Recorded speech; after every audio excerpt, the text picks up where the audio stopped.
नमस्कार, आप सुन रहे हैं rich dad poor dad book audio पर मेरे यानी मृद्विका की आवाज में। गरीब और मध्य वर्गीय लोग पैसे के लिए काम करते हैं, अमीरों के लिए पैसा काम करता है। मेरे गरीब डैडी ने जो शिक्षा मुझे दी थी, शनिवार की उस खुशनुमा सुबह मैं उससे बिल्कुल अलग नजरिया सीख रहा था। 9 साल की उम्र में मैं ये समझ गया था कि दोनों ही डैडी चाहते थे कि मैं सीखूं। दोनों ही डैडी मुझे पढ़ने के लिए प्रेरित करते थे।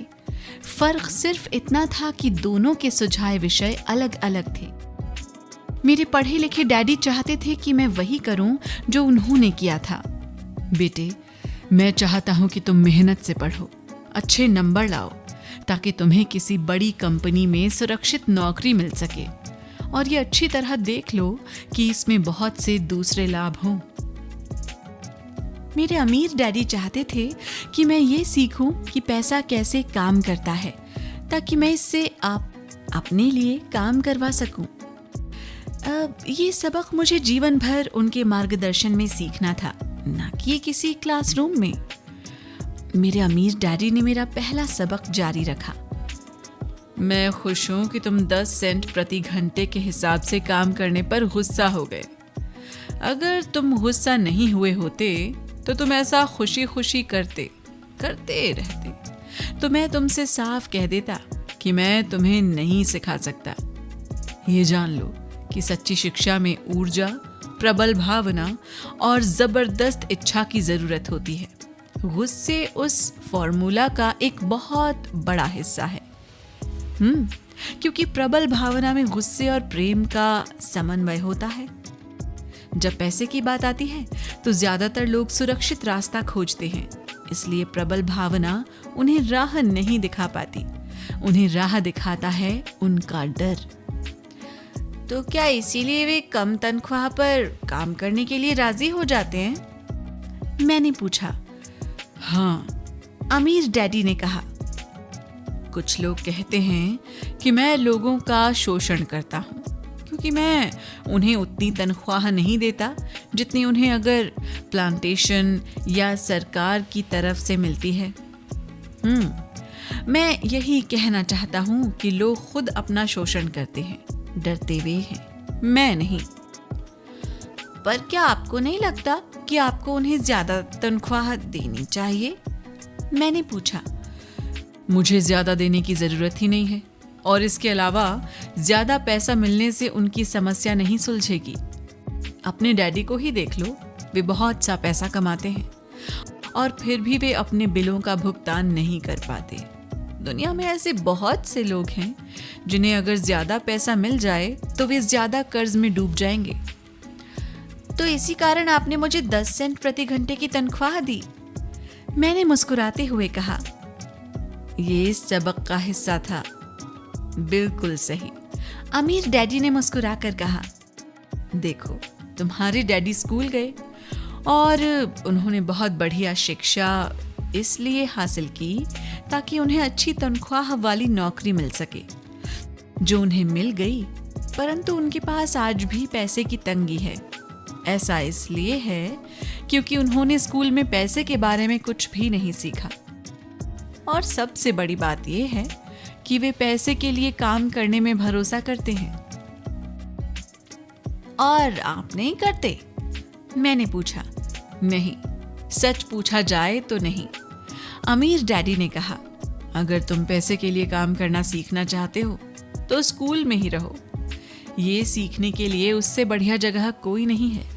परंतु अगर तुम ये सीखना चाहते हो कि पैसा तुम्हारे लिए किस तरह काम करे, तो ये मैं तुम्हें सिखा सकता हूं, परंतु तभी जब तुम ये सीखना चाहो। क्या हर कोई ये नहीं सीखना चाहता? मैंने पूछा। नहीं, अमीर डैडी ने कहा। सिर्फ इसलिए क्योंकि पैसे के लिए काम करना ज्यादा आसान है, खासकर तब जब पैसे के बारे में आपकी मूल भावना डर हो। मैं समझ नहीं पाया, मैंने त्योरियां चढ़ाकर कहा।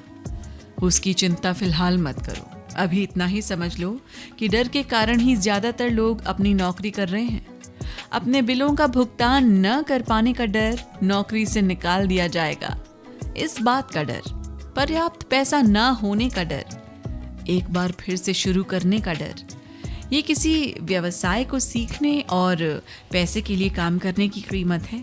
ज्यादातर लोग पैसे के गुलाम बन जाते हैं और फिर वे अपने बॉस पर अपनी भड़ास निकालते हैं। तो आपकी नजर में पैसे से अपने लिए काम करवाना एक बिल्कुल अलग विषय है?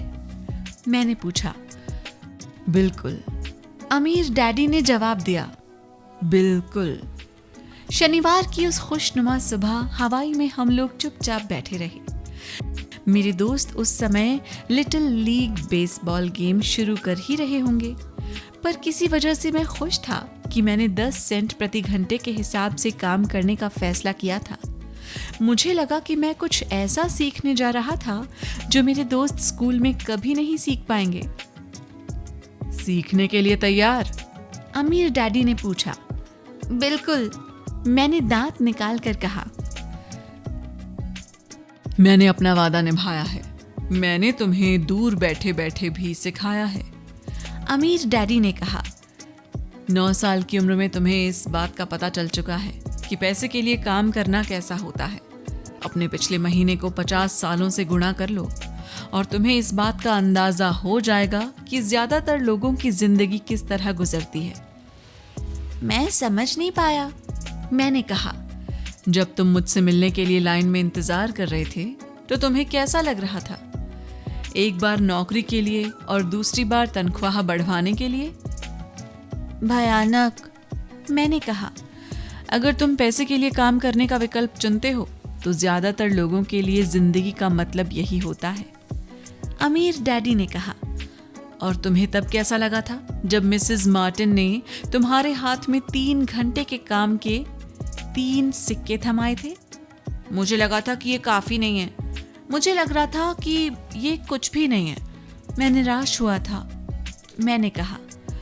और यही ज्यादातर कर्मचारियों को लगता है जब वे अपनी तनख्वाह के चेक को देखते हैं, खासकर तब जब उससे टैक्स और बाकी कटौतियां कर ली जाती हैं। कम से कम तुम्हें तो पूरी तनख्वाह मिलती थी, उन्हें तो पूरी तनख्वाह भी नहीं मिलती। आपका मतलब है कि ज्यादातर कर्मचारियों को पूरी तनख्वाह नहीं मिलती? मैं हैरान था। नहीं, अमीर डैडी ने कहा। सरकार हमेशा अपना हिस्सा पहले ही ले लेती है। सरकार ऐसा कैसे करती है? मैंने पूछा। टैक्स, अमीर डैडी ने कहा। जब आप कमाते हैं तो आप पर टैक्स लगता है, जब आप खर्च करते हैं तो आप पर टैक्स लगता है, जब आप बचाते हैं तो आप पर टैक्स लगता है, जब आप मर जाते हैं तो भी आप पर टैक्स लगता है। लोग सरकार को ऐसा क्यों करने देते हैं? अमीर लोग ऐसा नहीं करने देते, अमीर डैडी ने मुस्कुराकर कहा। परंतु गरीब और मध्य वर्गीय लोग ऐसा करने देते हैं। मैं दावा करता हूं कि मैं तुम्हारे डैडी से ज्यादा कमाता हूं, परंतु वे ज्यादा टैक्स चुकाते हैं। ये कैसे संभव है? मैंने पूछा। 9 साल का बच्चा इस अजीब आंकड़े को समझ नहीं पा रहा था। कोई आदमी सरकार को ऐसा करने की इजाजत कैसे दे सकता है? अमीर डैडी चुपचाप बैठे रहे। मैं समझ गया कि वे चाहते थे कि मैं सुनूं, न कि उनसे फालतू के सवाल करूं। आखिर में शांत हो गया मैं। जो मैंने सुना था वो मुझे अच्छा नहीं लगा था। मैं जानता था कि मेरे डैडी हमेशा टैक्स का रोना रोते रहते थे, परंतु दरअसल इस बारे में वे कुछ भी नहीं कर पाते थे। क्या जिंदगी उन्हें धक्का दे रही थी? अमीर डैडी मेरी तरफ देखते हुए अपनी कुर्सी में धीमे धीमे और खामोशी से हिलने लगे। सीखने के लिए तैयार? उन्होंने पूछा। मैंने अपना सिर धीरे से हिला दिया। जैसा मैंने कहा, सीखने के लिए बहुत कुछ है। पैसे से अपने लिए काम कैसे करवाया जाए, ये जिंदगी भर चलने वाली पढ़ाई है। ज्यादातर लोग 4 साल के लिए कॉलेज जाते हैं और उनकी पढ़ाई पूरी हो जाती है। मैं पहले से ही जानता हूं कि मेरी धन संबंधी पढ़ाई जीवन भर चलेगी, और इसकी वजह यह है कि मैं जितना ज्यादा जान लेता हूं उससे भी ज्यादा जानने की मेरी जिज्ञासा बढ़ती चली जाती है। ज्यादातर लोग इस विषय को कभी नहीं पढ़ते।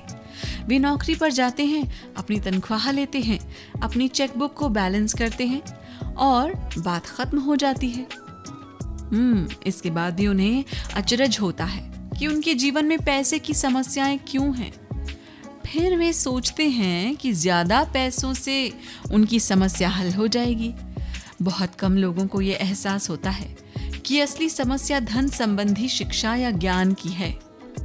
तो मेरे डैडी को टैक्स की समस्या इसलिए है क्योंकि उनमें पैसे की समझ नहीं है, मैंने विचलित होकर पूछा। देखो, अमीर डैडी ने कहा, पैसे से अपने लिए कैसे काम करवाया जाए, टैक्स तो उस शिक्षा का सिर्फ एक हिस्सा है। आज तो मैं सिर्फ ये देखना चाहता था कि तुम में अब भी पैसे के बारे में सीखने की प्रबल इच्छा बची है या नहीं। ज्यादातर लोगों में सीखने की प्रबल इच्छा नहीं होती। वे स्कूल जाना चाहते हैं, कोई व्यवसाय सीखना चाहते हैं, अपनी नौकरी में मजे करना चाहते हैं और ढेर सारा पैसा कमाना चाहते हैं। एक दिन वे तब जागते हैं जब उनके सामने पैसे की समस्या आ जाती है और तब वे काम करना बंद नहीं कर सकते। पैसे के लिए काम करने की यही कीमत होती है और उन्हें ये कीमत चुकानी ही पड़ती है। अगर वे पैसे से अपने लिए काम करवाना सीख लेते हैं तो उनके सामने ये समस्या कभी नहीं आती। तो तुम में अब भी सीखने की, जानने की जिज्ञासा है? अमीर डैडी ने पूछा। मैंने हामी में सिर हिलाया। अच्छा, अमीर डैडी ने कहा।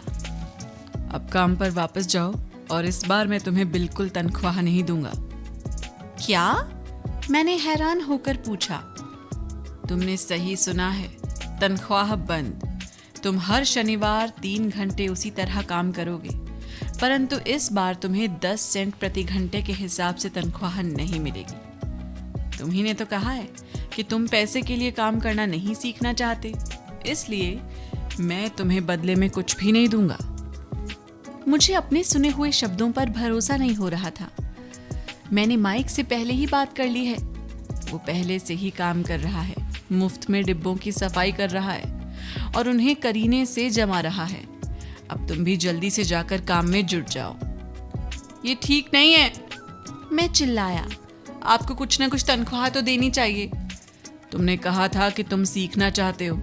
अगर तुम इस बात को अभी नहीं सीख पाओगे तो तुम भी उन्हीं 2 महिलाओं और बूढ़े आदमी की तरह बन जाओगे जो मेरे लिविंग रूम में बैठे थे। ये लोग पैसे के लिए काम करते हैं और डरते हैं कि मैं उन्हें नौकरी से ना निकाल दूं, या तुम अपने डैडी की तरह बन जाओगे जो पैसा तो बहुत कमाते हैं परंतु गले तक कर्ज में डूबे रहते हैं। शायद उन्हें ये उम्मीद रहती है कि ज्यादा पैसे से उनकी समस्या सुलझ जाएगी।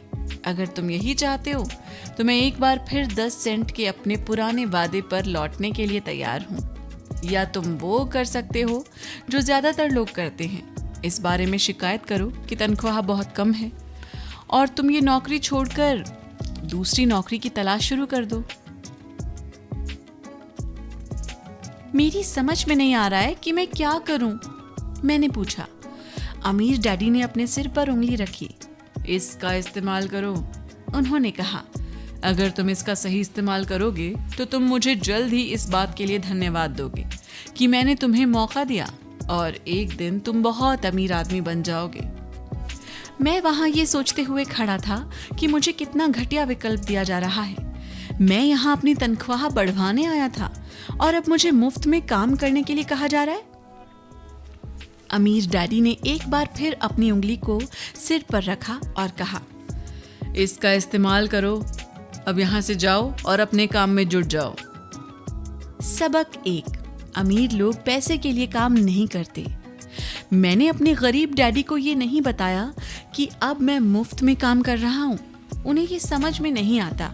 मैं उन्हें इसकी वजह ठीक से इसलिए नहीं समझा सकता था क्योंकि मैं खुद भी इसे ठीक से नहीं समझ पाया था। अगले 3 हफ्ते माइक और मैं 3 घंटे तक हर शनिवार को काम करते रहे, मुफ्त में। काम बहुत परेशानी वाला नहीं था और वक्त गुजरने के साथ साथ ये ज्यादा आसान होता जा रहा था। मुझे अफसोस था तो अपने छूटे हुए बेसबॉल गेम्स और कॉस्मिक का। अब मैं उनका मजा नहीं ले सकता था। तीसरे हफ्ते दोपहर में अमीर डैडी आए। हमने उनके ट्रक के पार्किंग में आने की आवाज सुनी। वे स्टोर में घुसे और उन्होंने मिसेस मार्टिन को गले लगाकर अभिवादन किया।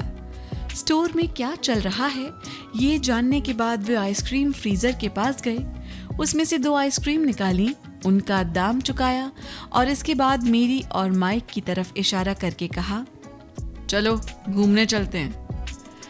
हम सड़क के पार गए, कुछ कारों को चकमा दिया और एक बड़े घास के मैदान में टहलने लगे जहां कुछ वयस्क संगठन सॉफ्ट बॉल खेल रहे थे।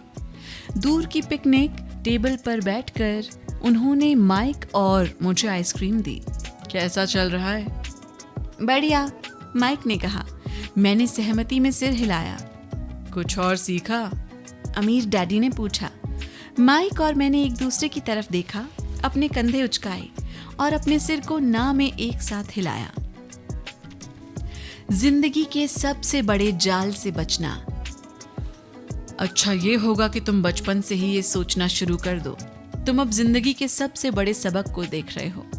अगर तुम इस सबक को सीख लेते हो तो तुम बहुत ज्यादा आजादी और सुरक्षा भरी जिंदगी का सुख ले सकते हो।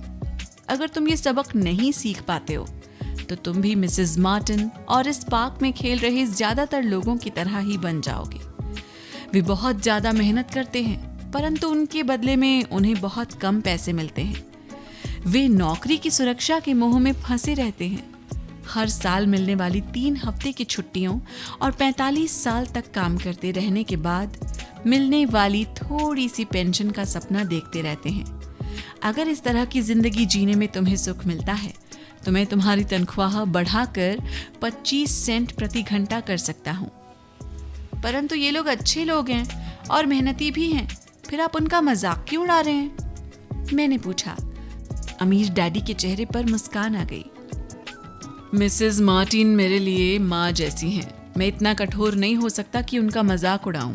ये कठोर लगता जरूर है क्योंकि मैं तुम दोनों के सामने स्थिति स्पष्ट करना चाहता हूँ और वो भी आसान शब्दों में। मैं तुम्हारे नजरिए को बड़ा करना चाहता हूँ ताकि तुम कुछ आगे भी देख सको, दूर तक देख सको। ज्यादातर लोगों को आगे देखने का फायदा कई बार सिर्फ इसलिए नहीं मिल पाता क्योंकि उनके देखने का दायरा बहुत छोटा होता है। ज्यादातर लोग जिस जाल में फंसे हुए हैं वे उसे देख ही नहीं पाते। माइक और मैं वहां पर सोचते हुए बैठे रहे क्योंकि हम उनकी बातों का मतलब पूरी तरह से नहीं समझ सके थे। उनकी बातें सुनने में कठोर और कड़वी लग रही थी, परंतु हम ये भी जानते थे कि वे हमें कुछ सिखाने की काफी कोशिश कर रहे थे।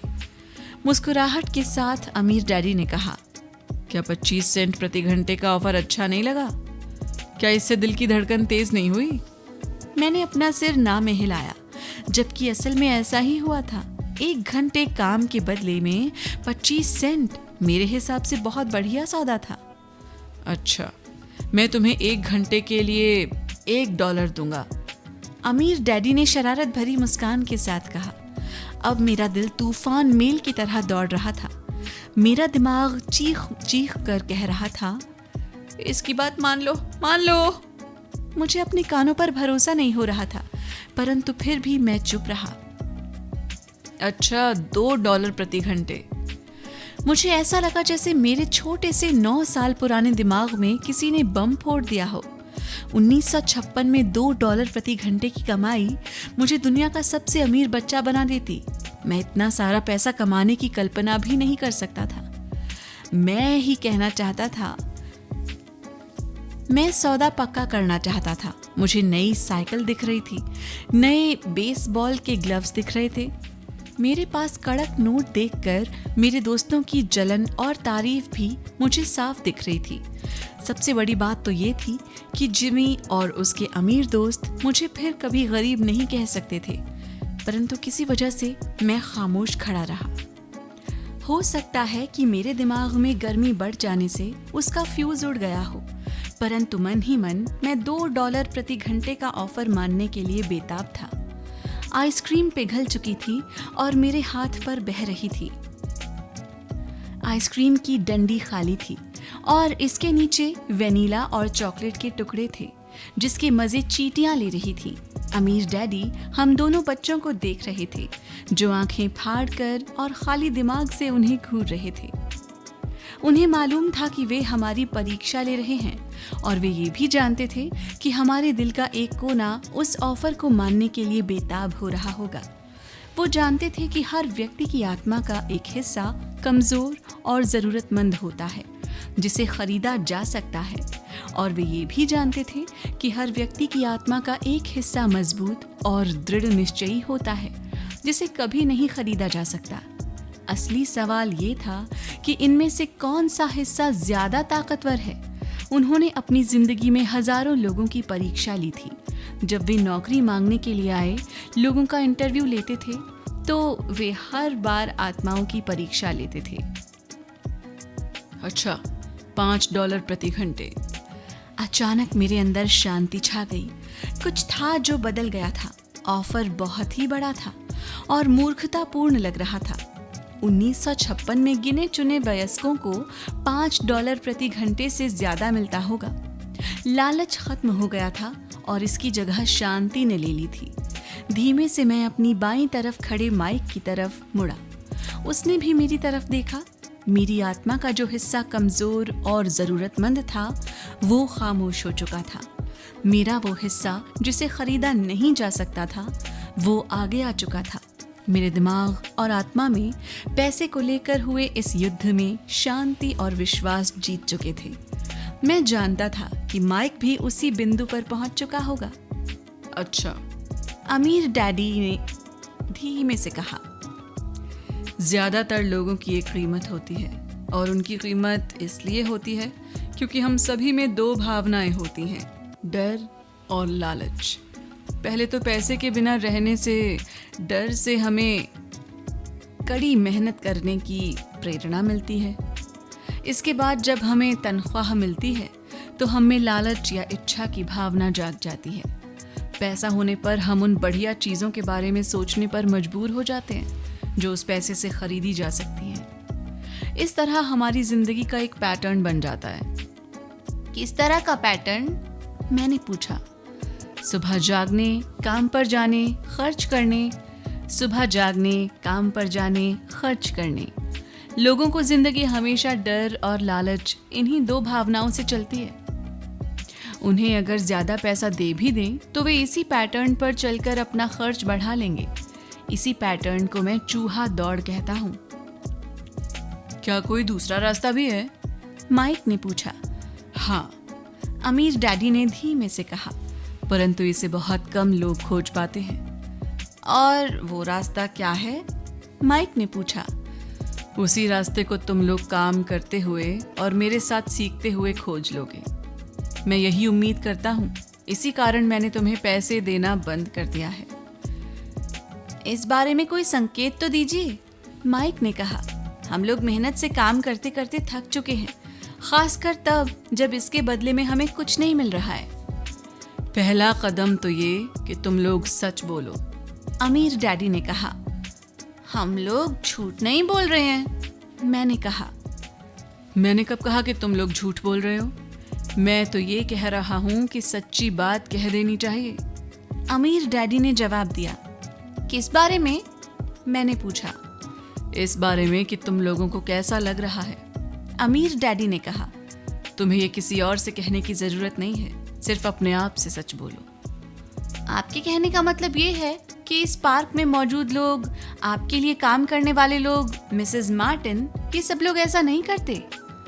मुझे ऐसा ही लगता है, अमीर डैडी ने कहा। इसके बजाय उन्हें हमेशा पैसा नहीं होने का डर सताता रहता है। उस डर का सामना करने के बजाय, सोचने के बजाय, ये लोग सिर्फ प्रतिक्रिया करते रहते हैं। इस दौरान वे दिल से काम लेते हैं, दिमाग से नहीं। अमीर डैडी ने अपने सिर पर उंगली ठोकते हुए कहा। फिर उनके हाथ में कुछ पैसे आ जाते हैं और उनमें खुशी, इच्छा और लालच की भावनाएं जाग जाती हैं और एक बार फिर वे दिमाग से सोचने के बजाय दिल से काम करने लगते हैं। तो वे दिल से यानी अपनी भावनाओं से सोचते हैं, माइक ने कहा। बिल्कुल ठीक, अमीर डैडी ने कहा। वे इस बारे में सच नहीं बताते कि उन्हें कैसा लग रहा है। वे अपनी भावना से काम करते हैं और दिमाग से सोचने का कष्ट नहीं उठाते। उन्हें डर लगता है। वे नौकरी करने जाते हैं और आशा करते हैं कि ज़्यादा पैसे आने से उनका डर दूर हो जाएगा, परंतु ऐसा नहीं होता है। वही पुराना डर उन्हें फिर से सताने लगता है। वे फिर से नौकरी करने जाते हैं और फिर आशा करते हैं कि पैसा उनके डर को कम कर देगा, परंतु ऐसा नहीं होता।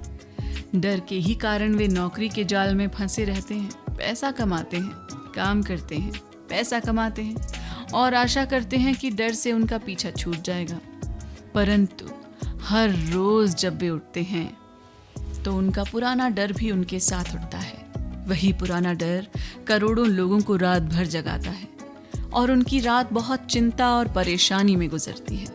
इसलिए वे उठते हैं, काम पर जाते हैं और ये आशा करते हैं कि तनख्वाह के चेक से उनके दिल को कुतरने वाले इस डर को वे मौत के घाट उतार देंगे। सच बात तो ये है कि पैसा उनकी जिंदगी को चला रहा है, परंतु वे इस बारे में कभी सच नहीं बोलते हैं। पैसे ने उनकी भावनाओं पर कब्जा कर लिया है और उनकी आत्माओं पर भी। ये कहकर अमीर डैडी खामोश हो गए ताकि उनके शब्दों में छुपा संदेश हमारे अंदर चला जाए। माइक और मैंने उनकी बातें सुनी थी, परंतु हम उनका मतलब पूरी तरह नहीं समझ पाए थे। मुझे अक्सर ये हैरानी होती थी कि लोगों को ऑफिस जाने की इतनी जल्दी क्यों होती है। उन्हें अपनी नौकरी में खास मज़ा नहीं आता था और वे कभी खुश भी नहीं दिखते थे। फिर क्या वजह थी जो उन्हें जल्दी ऑफिस जाने के लिए प्रेरित करती थी? जब अमीर डैडी ने देख लिया कि हम जितना समझ सकते थे हमने उतना समझ लिया है, तो उन्होंने आगे कहा, मैं ये चाहता हूँ कि तुम लोग इस जाल से बचो। दरअसल मैं तुम्हें यही सिखाना चाहता हूँ। मेरा मकसद सिर्फ तुम्हें अमीर बनना सिखाना नहीं है, क्योंकि अमीर बनने से समस्या नहीं सुलझेगी। अमीर बनने से समस्या नहीं सुलझेगी? मैंने आश्चर्य से पूछा। बिल्कुल नहीं।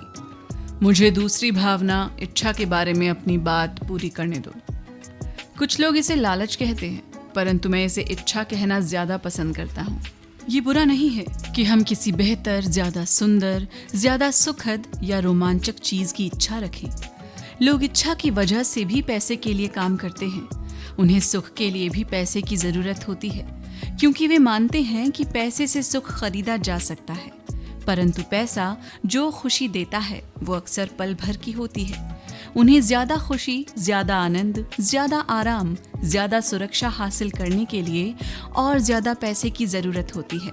इसलिए वे काम करते रहते हैं और ये सोचते रहते हैं कि पैसा डर और लालच से परेशान उनकी आत्माओं को शांत कर देगा, परंतु पैसा ये काम नहीं कर सकता।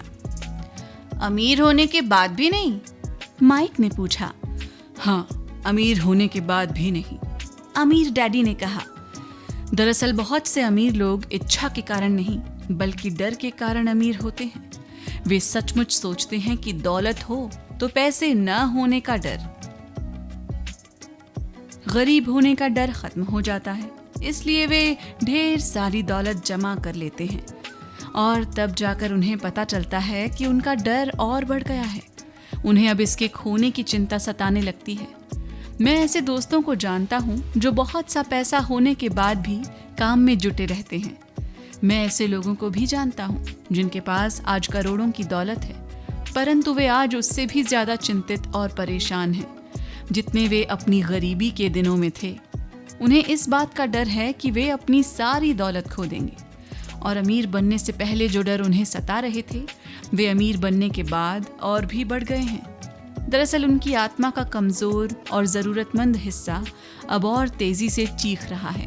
वे अपने आलीशान बंगलों, शानदार कारों और उस ऐशो आराम की जिंदगी को नहीं खोना चाहते जो पैसे से खरीदी गई है। वे इसी चिंता में घुलते रहते हैं कि अगर वे कंगाल हो गए तो उनके दोस्त क्या कहेंगे। इसी चिंता की वजह से कई लोग तो न्यूरोटिक और कुंठित हो चुके हैं। हालांकि वे अमीर दिखते हैं और उनके पास पहले से ज्यादा पैसा है। तो क्या गरीब आदमी ज्यादा सुखी होता है? मैंने पूछा। नहीं, मेरे हिसाब से तो ऐसा नहीं होता, अमीर डैडी ने जवाब दिया। पैसे से दूर रहना भी उतना ही बड़ा पागलपन है जितना कि उसके पीछे भागना। उसी समय कस्बे का एक पागल हमारी मेज के पास से गुजरा और कूड़ेदान के पास रुककर उसमें कुछ ढूंढने लगा, जैसे उसे किसी ने समझा कर भेजा हो। चर्चा के इस मोड़ पर हम तीनों उसकी हरकतों को दिलचस्पी के साथ देख रहे थे, जबकि इससे पहले हमने उसे नजरअंदाज कर दिया होता। अमीर डैडी ने अपने पर्स में से $1 निकाला और उस पागल बूढ़े को पास आने का इशारा किया। पैसा देखते ही वो तत्काल चला आया। उसने पैसे लिए और अमीर डैडी को ढेर सी दुआएं दी और अपनी अच्छी किस्मत पर खुश होकर वो जल्दी से चला गया। इसमें और मेरे ज्यादातर कर्मचारियों में बहुत अंतर नहीं है, अमीर डैडी ने कहा। मैं ऐसे बहुत से लोगों से मिला हूं जो कहते हैं, अरे मुझे पैसों में कोई रुचि नहीं है, फिर भी वे हर रोज 8 घंटे की नौकरी पर जाते हैं। ये तो सच्चाई को नकारना होगा। अगर उन्हें पैसे में रुचि नहीं है तो वे नौकरी पर क्यों जाते हैं? इस तरह का चिंतन पागलपन का चिंतन है, उस कंजूसी भरे चिंतन से भी ज्यादा पागलपन का जिसमें कोई आदमी पैसे पर कुंडली मारकर बैठ जाता है। जब मैं वहां अपने अमीर डैडी की बात सुन रहा था तब मेरे दिमाग में ये ख्याल आ रहा था कि मेरे गरीब डैडी 1000 बार ये कह चुके थे, मुझे पैसे में कोई रुचि नहीं है। वे ऐसा अक्सर कहा करते थे। वे खुद की असली भावनाओं को छुपाने के लिए हमेशा ये भी कहा करते थे, मैं इसलिए काम करता हूँ क्योंकि मुझे अपना काम बहुत पसंद है। तो हमें क्या करना चाहिए? मैंने पूछा। यही कि हम पैसे के लिए काम नहीं करें जब तक कि हमारे मन से डर और लालच की भावनाएं पूरी तरह से ना निकल जाएं? नहीं, उसमें तो बहुत समय बर्बाद हो जाएगा, अमीर डैडी ने कहा। भावनाओं के कारण ही तो हम इंसान हैं, इन्हीं के कारण हमारी हस्ती है। भावना शब्द का मतलब है चलायमान ऊर्जा। अपनी भावनाओं के बारे में ईमानदार रहो और अपने दिमाग और भावनाओं का इस्तेमाल अपने समर्थन में करो, न कि अपने विरोध में। आहा, माइक ने कहा। अगर तुम्हें मेरी बात समझ में नहीं आई हो तो इस बारे में चिंता मत करो, आगे आने वाले सालों में तुम्हें इसका मतलब समझ में आएगा। अपनी भावनाओं पर प्रतिक्रिया करने के बजाय उनका विश्लेषण करने की कोशिश करो। ज्यादातर लोग ये बात नहीं जानते कि वे अपने दिमाग से सोचने के बजाय अपने दिल की भावनाओं से सोचते हैं। आपकी भावनाएं तो आपकी रहेंगी ही, परंतु आपको अपने दिमाग से सोचना भी आना चाहिए, क्योंकि दिमाग को सोचने के लिए ही बनाया गया है। क्या आप मुझे इसका कोई उदाहरण दे सकते हैं? मैंने पूछा। क्यों नहीं, अमीर डैडी ने जवाब दिया। जब कोई आदमी कहता है मुझे नौकरी खोजने की जरूरत है, तो इस बात की बहुत संभावना है कि उसकी भावनाएं फैसला कर रही हैं। इस विचार का असली कारण है पैसा न होने का डर। परंतु अपनी जिंदगी चलाने के लिए लोगों को पैसे की जरूरत तो पड़ती ही है, मैंने कहा। बिल्कुल पड़ती है, अमीर डैडी मुस्कुराए। मैं सिर्फ ये कह रहा हूँ कि उनके डर के कारण उनके मन में ये विचार आता है। मैं समझ नहीं पाया, माइक ने कहा। अमीर डैडी ने कहा, अगर आपके मन में पैसे की कमी का डर जाग जाए तो तत्काल नौकरी ढूंढने के लिए दौड़ मत लगाइए, ताकि कुछ रुपयों के सहारे उस डर को मार दिया जाए। इसके बजाय आप खुद से ये सवाल पूछिए, क्या लंबे समय में इस डर का सबसे बढ़िया इलाज नौकरी है? मेरे ख्याल से इसका जवाब नहीं होता है, खासकर जब आप किसी आदमी की पूरी जिंदगी को देखते हैं। नौकरी दीर्घकालीन समस्या का अल्पकालीन समाधान है। परंतु मेरे डैडी हमेशा कहा करते हैं, स्कूल में पढ़ो, अच्छे नंबर लाओ, ताकि तुम्हें एक सुरक्षित और अच्छी नौकरी मिल सके। मैंने हड़बड़ी में बोल ही दिया। हाँ, मैं समझ सकता हूँ कि वे ऐसा क्यों कहते हैं, अमीर डैडी ने मुस्कुरा कर कहा। ज्यादातर लोग ऐसी ही सलाह देते हैं और ज्यादातर लोगों के लिए ये एक अच्छा विचार होता है, परंतु लोगों की इस सलाह के पीछे भी डर छुपा होता है। आपका ये मतलब है कि मेरे डैडी ऐसा इसलिए कहते हैं क्योंकि वे डरे हुए हैं? हाँ, अमीर डैडी ने कहा। वे घबराए हुए हैं कि शायद तुम पैसा नहीं कमा पाओगे और समाज में फिट नहीं हो पाओगे। मुझे गलत मत समझना, वे तुम्हें प्यार करते हैं और तुम्हारा भला चाहते हैं, और मैं सोचता हूँ कि उनका डर सही भी है। शिक्षा और नौकरी महत्वपूर्ण हैं, परंतु इससे डर का इलाज नहीं होगा। वही डर जो उन्हें सुबह उठकर कुछ रुपए कमाने के लिए प्रेरित करता है, उसी डर के कारण वे तुम्हारे स्कूल जाने पर इतना जोर देते हैं। तो आपकी सलाह क्या है? मैंने पूछा। मैं चाहता हूँ कि तुम्हें पैसे की ताकत पर काबू पाना सिखाऊं। पैसे का डर तुम्हारे दिमाग से निकल जाना चाहिए और ये स्कूल में नहीं सिखाया जाता। अगर तुम इसे नहीं सीखोगे तो तुम पैसे के गुलाम बन जाओगे। अब उनकी बातें मेरी समझ में आ रही थी। वे हमारे विचारों को ज्यादा व्यापक बनाना चाहते थे। वे चाहते थे कि जो मिसेस मार्टिन नहीं देख सकती थी, उनके कर्मचारी नहीं देख सकते थे या मेरे डैडी तक नहीं देख सकते थे, वो देखने की योग्यता हम में आ जाए। उन्होंने जो उदाहरण दिए थे वे उस समय कठोर जरूर लग रहे थे, लेकिन मैं उन्हें कभी नहीं भूला। मेरा नजरिया उस दिन बहुत बड़ा हो गया था जब मैं उस जाल को देख सकता था जो ज्यादातर लोगों के सामने बिछा होता है। देखो, आखिरकार हम सभी लोग कर्मचारी हैं। हम केवल अलग अलग स्तरों पर काम करते हैं, अमीर डैडी ने कहा। मैं तुम लोगों से बस यही चाहता हूँ कि तुम लोग इस जाल से बचे रहो। डर और लालच, इन दो फंदों से बनने वाले जाल से। इनका इस्तेमाल अपने समर्थन में करो, अपने विरोध में नहीं। मैं तुम लोगों को यही सिखाना चाहता हूँ। मैं तुम लोगों को ये नहीं सिखाना चाहता कि ढेर सारा पैसा कैसे इकट्ठा कर लिया जाए। उससे डर या लालच को नहीं जीता जा सकता। अगर तुम्हें डर और लालच पर काबू पाना नहीं आता तो तुम चाहे कितने भी अमीर बन जाओ, असलियत में तुम एक बड़ी तनख्वाह पाने वाले गुलाम ही रहोगे। तो हम किस तरह इस जाल से बच सकते हैं? मैंने पूछा। गरीबी या पैसे की तंगी का खास कारण डर और अज्ञान होता है, न कि अर्थव्यवस्था या सरकार या अमीर लोग। ये खुद का ओढ़ा हुआ डर या अज्ञान होता है जो लोगों को इस जाल में फंसाए रखता है। इसलिए तुम बच्चों को स्कूल जाना चाहिए और अपने कॉलेज की पढ़ाई पूरी करनी चाहिए। मैं तुम लोगों को ये जरूर सिखाऊंगा कि इस जाल से कैसे बचा जा सकता है।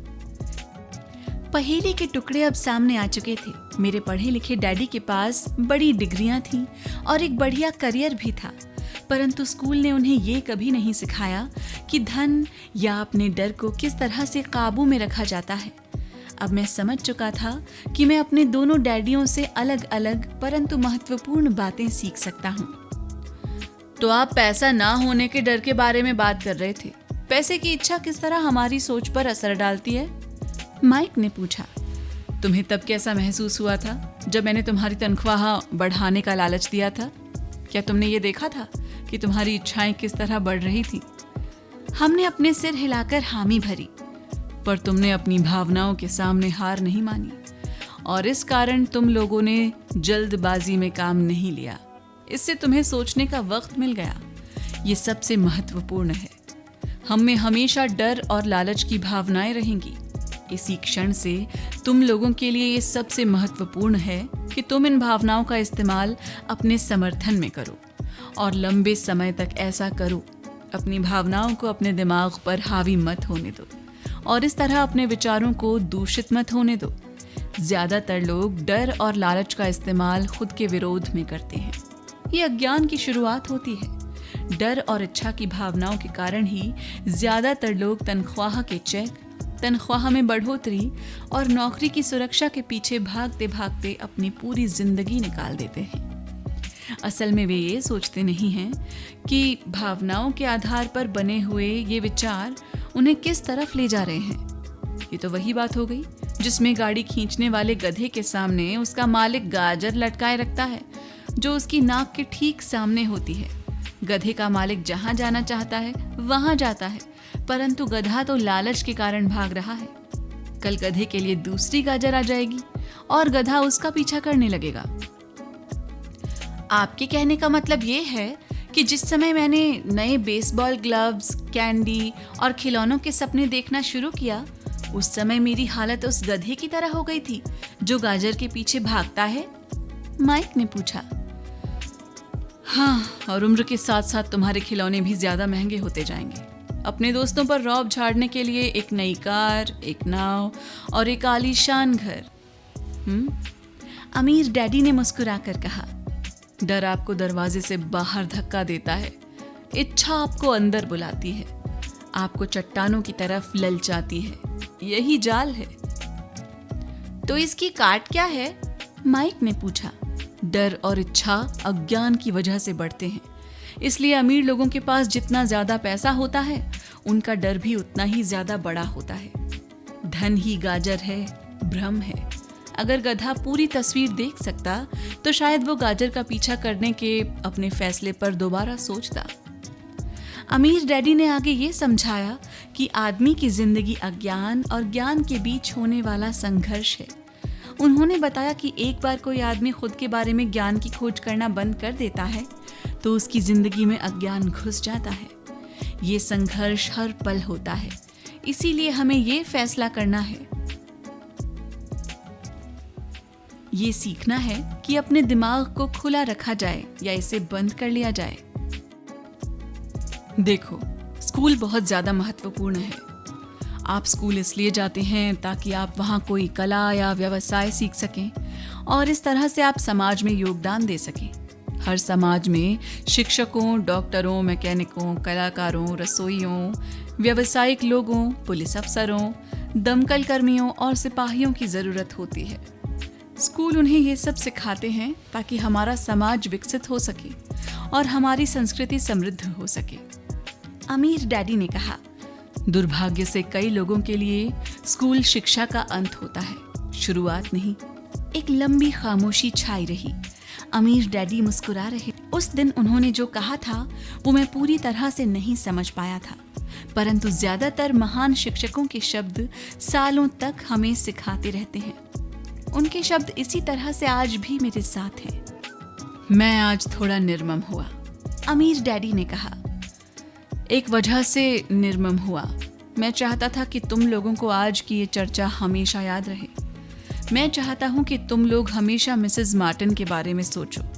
मैं चाहता हूँ कि तुम लोग हमेशा उस गधे के बारे में सोचो। इन्हें कभी मत भूलना। अगर तुमने अपनी समझदारी से उन्हें काबू में नहीं किया तो डर और लालच की तुम्हारी दोनों भावनाएं तुम्हें जिंदगी के सबसे बड़े जाल में फंसा सकती हैं। अपनी जिंदगी को डरते डरते गुजारना, अपने सपनों को पूरा ना करना निर्ममता है।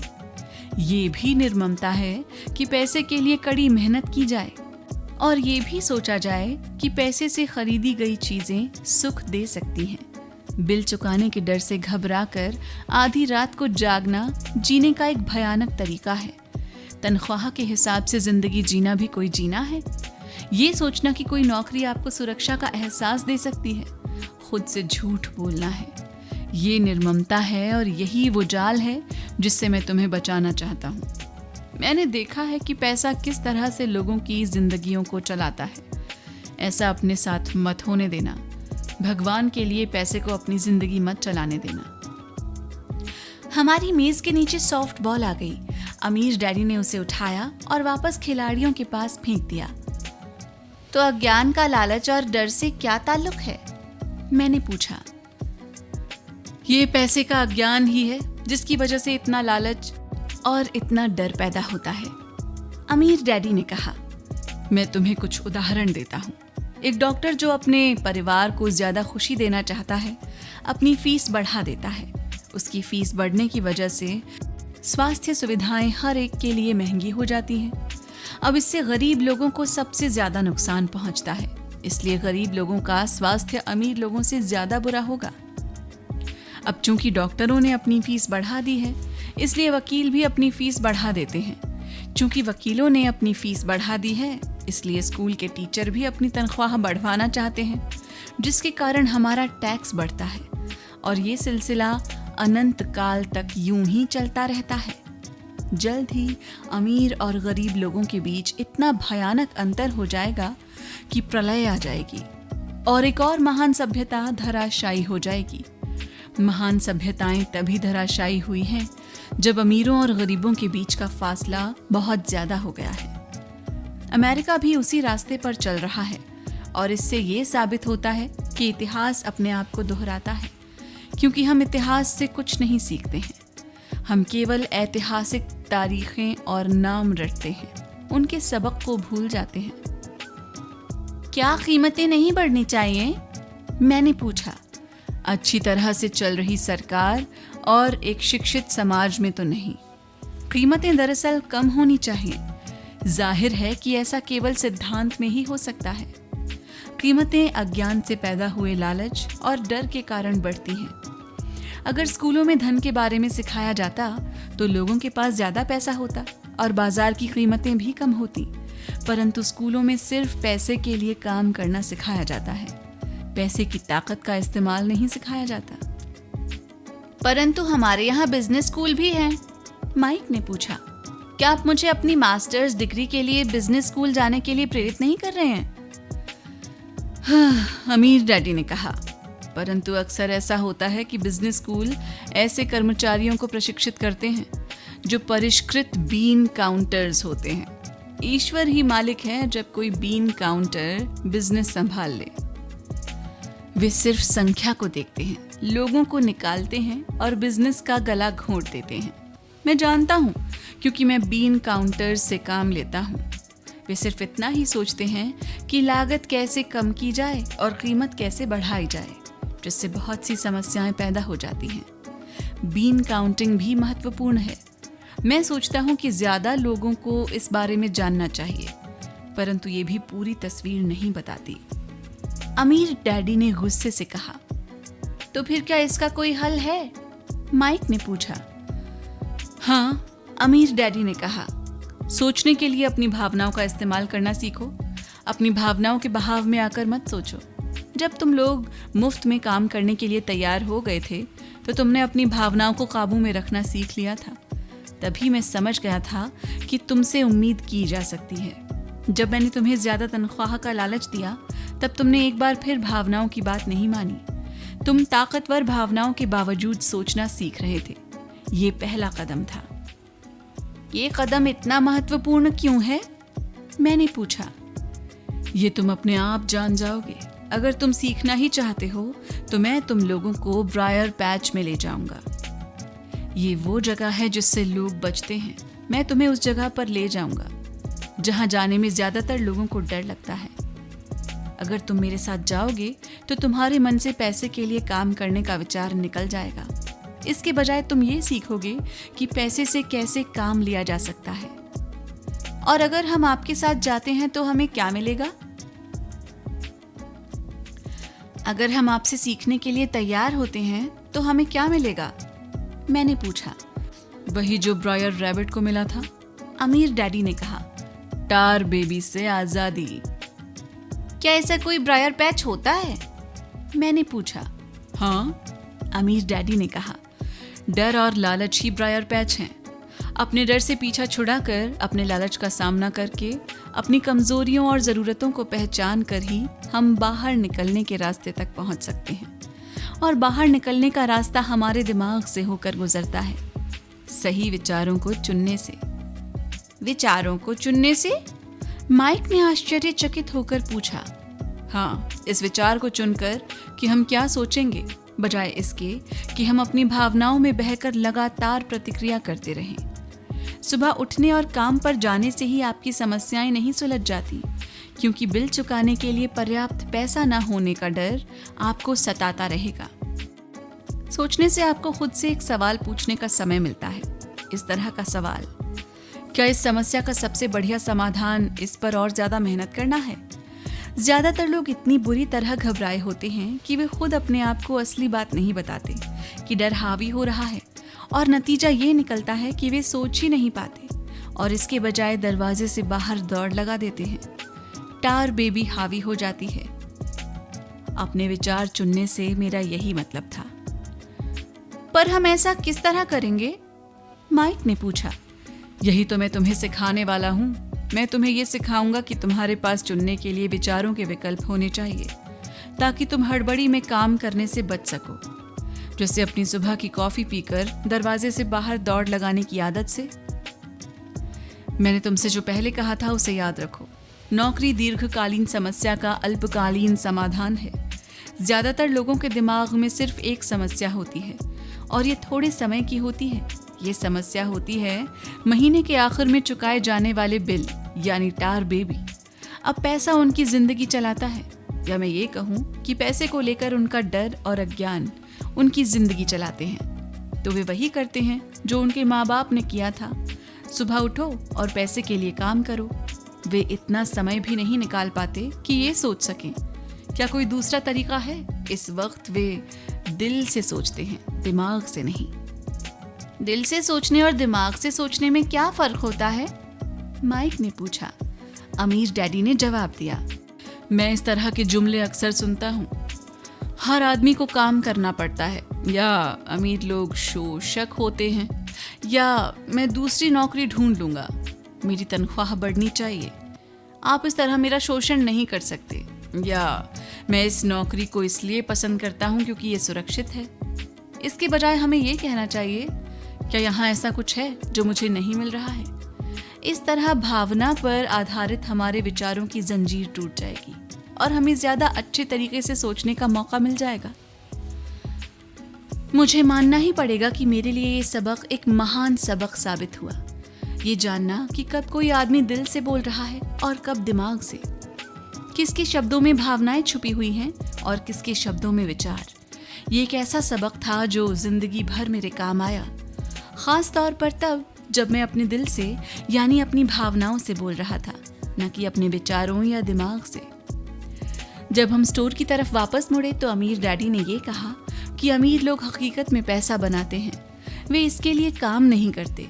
उन्होंने ये भी बताया कि 5 सेंट के शीशे के सिक्के ढालते समय जब माइक और मैं ये सोच रहे थे कि हम पैसे बना रहे थे, तो हमारे विचार उसी रास्ते पर चल रहे थे जिस पर अमीर लोग चलते हैं।